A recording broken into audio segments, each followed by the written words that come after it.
여러분은 아마 대부분 페레로 로셔라는 초콜릿을 먹어보셨을 텐데요. 알사탕만한 크기로 하나씩 황금빛 알루미늄으로 포장이 되어 있어서 고급스러워 보이지요.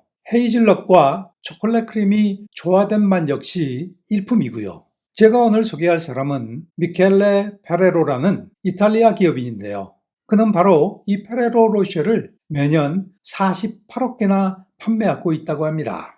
미켈레는 24살의 아버지로부터 조그만 초콜릿 회사를 물려받아서 세계에서 두 번째로 큰 초콜릿 기업으로 키운 경영자인데요.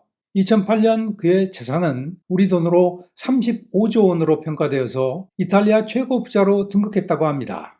당시 그의 재산 규모는 세계 부자 순위에서도 20번째 정도로 되는 수준이었다고 합니다. 초콜릿을 팔아서 당대에 이런 부를 축적했다는 것이 믿기지가 않지요. 페레로의 연간 매출액은 30조 원 정도 된다고 하는데요. 대표 브랜드로는 페레로 로쉐를 비롯해서 누텔라, 틱택, 킨더 에그 등이 있지요. 페레로 초콜릿 브랜드에는 유난히 헤이즐넛이 많이 들어가 있는 것으로 유명한데요. 세계 헤이즐넛 생산량의 무려 25%가 페레로 제품의 원료로 사용된다고 하더군요. 자, 그럼 헤이즐넛 초콜릿으로 재벌이 된 기업가 미켈레 페레로의 비하인드 머니 시작하겠습니다.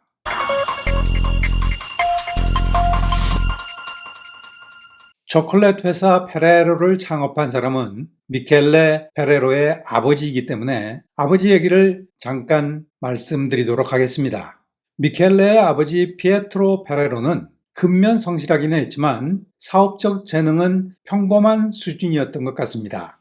제 가정을 비롯해서 여러 사업에서 실패를 거듭했지요. 그러다가 1942년 피에트로는 알바라는 작은 마을에 과자 연구소를 차리고 신제품 개발에 몰두했다고 합니다. 알바는 이탈리아 북부에 있는 산업도시 토리노에서 50km 정도 떨어져 있는 작은 마을로 와이너리로 유명하다고 합니다. 지금은 페레로의 본사가 알바에 있기 때문에 페레로의 도시라고 불린다고 합니다. 피에트로는 4년의 연구 끝에 획기적인 신제품을 하나 개발했다고 합니다. 당시 유럽에서는 초콜릿의 인기가 대단했다고 하는데요. 하지만 제2차 세계대전 중이라 정부는 초콜릿 원료인 카카오 배급제를 시행하고 있었기 때문에 가격이 아주 비쌌다고 합니다. 피에트로는 초콜릿 맛을 유지하면서 가격을 낮추는 일에 고심한 것인데요. 마침내 주변에서 쉽게 구할 수 있는 헤이즐넛을 갈아서 초콜릿과 섞은 꿈의 레시피 개발에 성공한답니다. 이 믹스에는 초콜릿이 20%도 들어가지 않았지만 100% 초콜릿보다 오히려 더 맛있다는 소비자 반응이었지요. 즉 저렴하지만 맛은 초콜릿 이상으로 고급스러운 제품을 출시할 수 있게 된 것이지요. 많은 혁신 제품이 제약 조건 하에서 탄생한다고 경영학자들은 표현하는데요.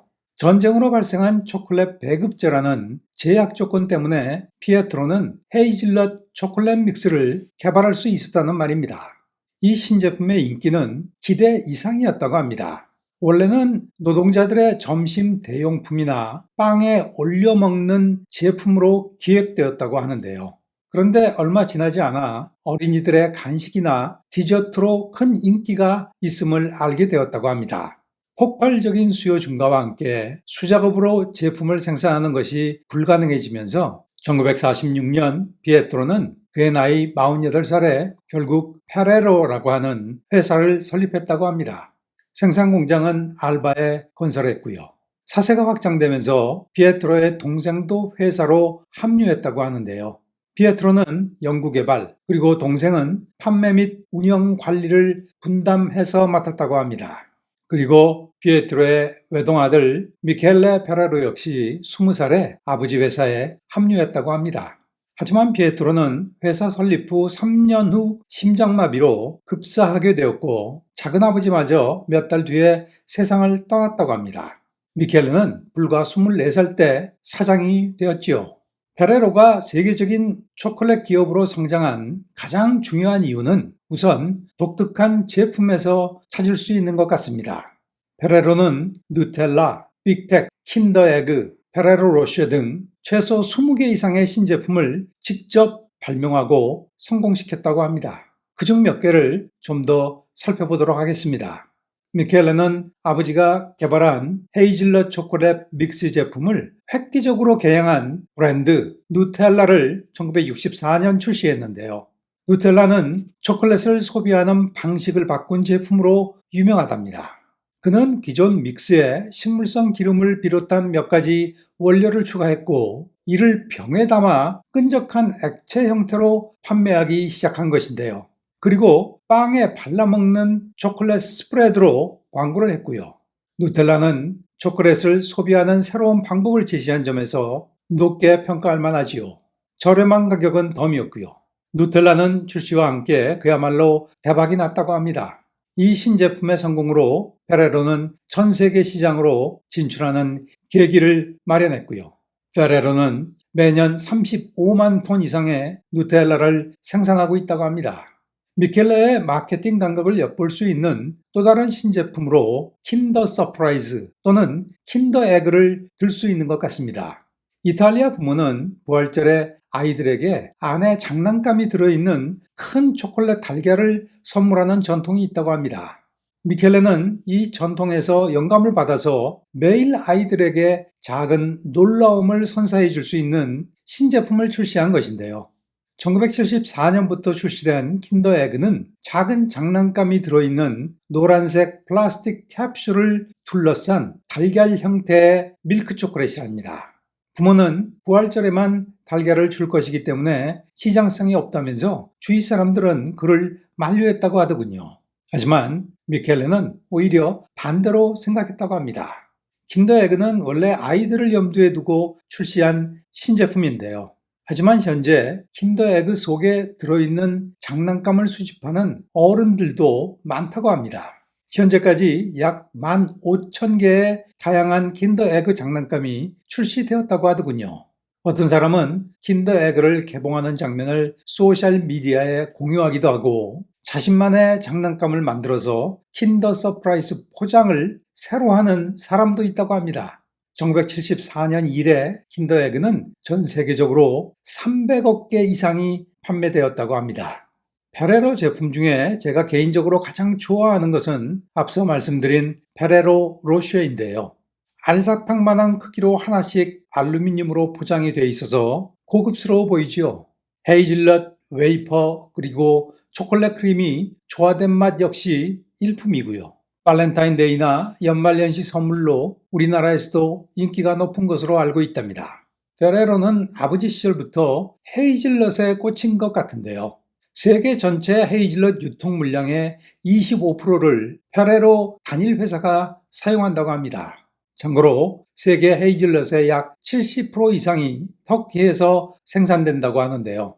2014년 페레로는 세계 최대 헤이즐넛 생산 기업인 터키 회사 올탄 그룹을 아예 인수했다고 합니다. 미켈레는 페레로 로쉐를 1979년 이탈리아에서 처음 출시했고 1982년부터 전 세계에서 판매하고 있다고 합니다. 프랑스 룰르드에 있는 로마 가톨릭 성지 로쉐 드 마스비엘 동굴 이름에서 그 브랜드 이름을 따온 것이라고 하더군요.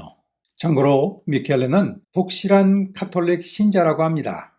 그는 매년 룰르드 성지를 방문했고 페레로 모든 공장과 사무실에 성모 마리아를 비치하고 있다고 합니다. 회사 창립 50주년 기념식에서 그는 페레로의 성공은 룰르드의 성모님 덕분입니다. 성모님 없이 우리가 할 수 있는 일은 거의 없었습니다. 라는 말을 했다고 하더군요. 페레로는 아직까지 비상장 가족회사 형태로 운영되고 있는데요. 미켈레가 회사 상장을 추진하지 않은 가장 중요한 이유는 보안 때문이라고 합니다. 페레로 제품의 레시피나 생산 공정이 외부에 알려지지 않도록 그는 각별한 신경을 쓰고 있다고 합니다. 생산시설 내부에는 직원들조차 스마트폰이나 노트북 지참이 허용되지 않는다고 하고요. 언론인의 공장시설 견학도 허용하지 않는다고 합니다. 제품 생산에 필요한 공장 설비조차 외부에 맡기지 않고 사내의 엔지니어링 부서가 직접 디자인하고 있다고 하더군요. 특히 미켈레는 페레로 제품의 레시피를 누군가 훔치지 않을까 매일 편집증에 시달렸다고 합니다. 실제로 경쟁사의 산업 스파이가 과거 그런 시도를 몇 차례 했던 모양입니다. 해결책으로 그는 레시피의 일부를 아랍어로 번역한 문서를 카이로에 있는 금고에 보관하고 있다고 합니다. 원본은 파기한 후에 말이지요. 저는 솔직히 미켈레의 이런 행위가 일종의 마케팅 전략이라고 생각하는데요. 아랍어로 번역하고 이것을 카이로 금고에 보관하는 등 이런 얘기를 들으면 어떤 생각이 드시나요? 페레로 제품은 정말 다른 회사가 따라 할 수 없는 레시피로 만들어지기 때문에 맛이 엄청 좋을 것 같은 생각이 들지 않나요? 예전에 코카콜라도 제조법을 회사 내에서 단 3사람만 알 수 있도록 했다는 등 비슷한 전략을 시행한 적이 있었지요. 미켈레는 37살에 자신의 비서와 결혼을 했다고 하는데요. 일에 중독된 사람들 중에 자신의 비서와 결혼한 사람이 꽤 많다고 하더군요. 일에 중독되어서 개인적 사생활을 즐길 시간이 별로 없기 때문이라고 합니다. 그의 부인에 따르면 처음 데이트 자리에서 미켈레는 하루 종일 초콜릿 얘기만 해서 엄청 지루했다고 하더군요. 하지만 이 둘은 미켈레가 사망할 때까지 53년 동안 해로했다고 합니다. 미켈레는 2015년 89세로 세상을 버렸는데요. 장례식은 지난 70년 베레레의 본사가 있는 알바에서 열렸다고 합니다. 이탈리아 총리를 포함해서 무려 6만 명이 그의 장례식에 참석했다고 하더군요. 알바에서는 각 가정에서 최소 1명 이상은 페레로와 함께 일하거나 일한 적이 있다고 합니다. 알바에서 그는 신 같은 사람이죠. 페레로는 회사에 25년 이상 근무한 종업원들에게 건강보험 및 사회복지를 지원하고 있다고 합니다. 장례식 당일 조기가 개항되었고 학교는 임시 휴일이었다고 합니다. 알바 주민들로부터 사랑을 듬뿍 받고 간 것이죠. 미켈레 부부에게는 2 아들이 있었는데요. 하지만 장남은 남아프리카 공화국에서 사이클을 즐기던 중에 심장마비로 사망했고 둘째 지오반니 페레로가 단독으로 회사를 물려받았다고 합니다. 지오반니는 지난 10년 적극적인 인수합병 전략으로 페레로의 몸집을 불리는 전략에 집중하고 있다고 합니다. 특히 미국 시장 매출을 늘리기 위한 인수가 눈에 띄는데요. 2017년 미국 초콜릿 기업 페니메이를 인수했고요. 2018년에는 네슬레의 미국 과자 사업을 28억 달러에 인수하기도 했답니다. 네슬레는 베이비루스, 크런치바, 버터핑거 등 잘 알려진 초콜릿 브랜드를 여럿 갖고 있지요. 정리하겠습니다. 시간 관계상 저는 미켈레 페레로가 출시한 혁신적인 제품만을 소개했는데요. 하지만 그는 회사 관리 능력 역시 탁월한 경영자로도 유명하답니다. 그는 창의성과 경영 역량을 동시에 갖춘 보기 드문 경영자라는 말이죠. 이런 점에서 미켈레는 제가 영상에서 한번 소개했던 이탈리아 디자이너 조르지오 알마니와 비슷한 점이 많은 것 같습니다. 오늘 영상은 이만 마치겠습니다.